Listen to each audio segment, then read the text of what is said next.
నంది, ఆ చివర కొంచెం పైకి లాగు, గడపకు తగలకుండా ఉండాలి. ఇప్పుడు సరిపోయింది. ఉగాది పచ్చడి వాసన ఇక్కడిదాకా వస్తోంది. అంటే పార్వతి తయారీ మొదలుపెట్టినట్టుంది.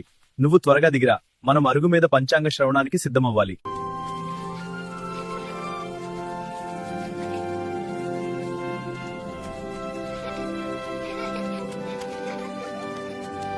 పిల్లలు ఇద్దరూ ఉదయాన్నే మొదలెట్టారు.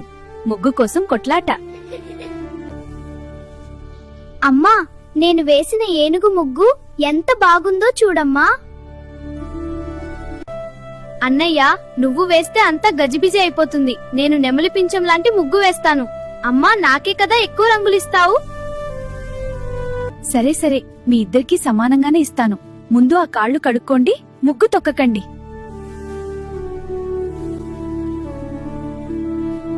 అమ్మా, ఈసారి వేప పువ్వు కొంచెం ఎక్కువ చేదుగా ఉన్నట్టుంది. బెల్లం ఇంకొంచెం వేయమంటారా? వద్దులే నంది, జీవితంలో చేదు కూడా అంతే ఉండాలి. అప్పుడే తీపి విలువ తెలుస్తుంది. ఆ చింతపండు పులుపు సరిగ్గా ఉందో లేదో ఒకసారి చూడు.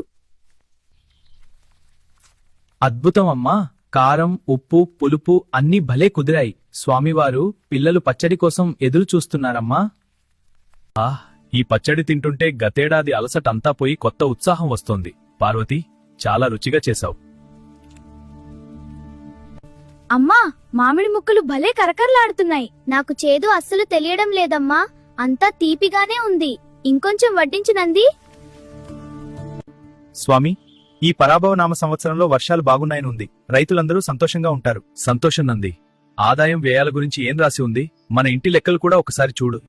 నంది, నా రాశికి ఈ సంవత్సరం ఎన్ని లడ్డూలున్నాయో చూడు. అన్నయ్య, పంచాంగంలో లడ్డూల గురించి ఉండదు.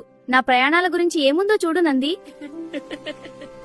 ఆదాయం ఎంత ఉన్నా అందరి ఆరోగ్యం బాగుంటే అదే మనకు పెద్ద లాభం. నంది, ఆ కందాయ ఫలాలు కూడా ఒకసారి చదువు. సరే అమ్మగారు, చూస్తున్నాను.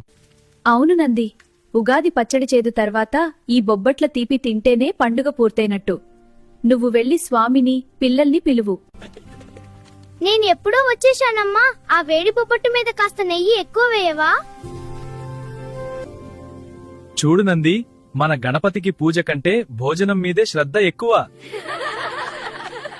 రండి రండి, అందరికీ ఉగాది శుభాకాంక్షలు. భోజనాలు సిద్ధంగా ఉన్నాయి, లోపలికి రండి.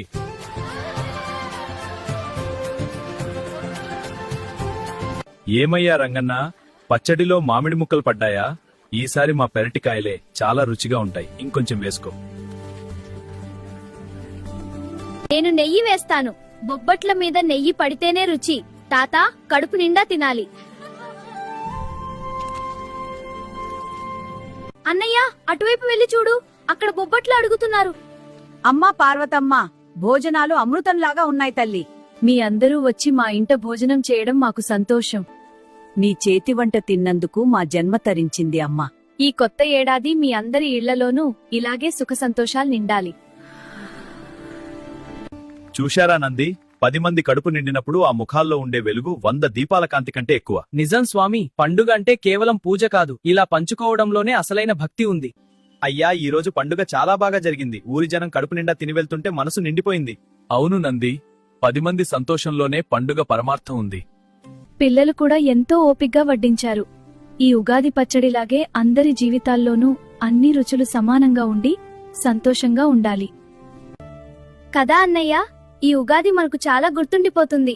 అవును తమ్ముడు, ఈ ఉగాది నిజంగా చాలా ప్రత్యేకంగా ఉంది. లోకబాంధవులారా, ఉగాది అంటే గడిచిన కాలాన్ని గౌరవిస్తూ రాబోయే కాలాన్ని ఆహ్వానించడం. ఈ పరాభవనామ సంవత్సరంలో మీరందరూ పట్టుదలతో, ధైర్యంతో అనుకున్న పనులు సాధించాలని ఆకాంక్షిస్తున్నాను. లోకా సమస్తా సుఖినో భవంతు. అందరికీ పరాభవనామ సంవత్సర ఉగాది శుభాకాంక్షలు.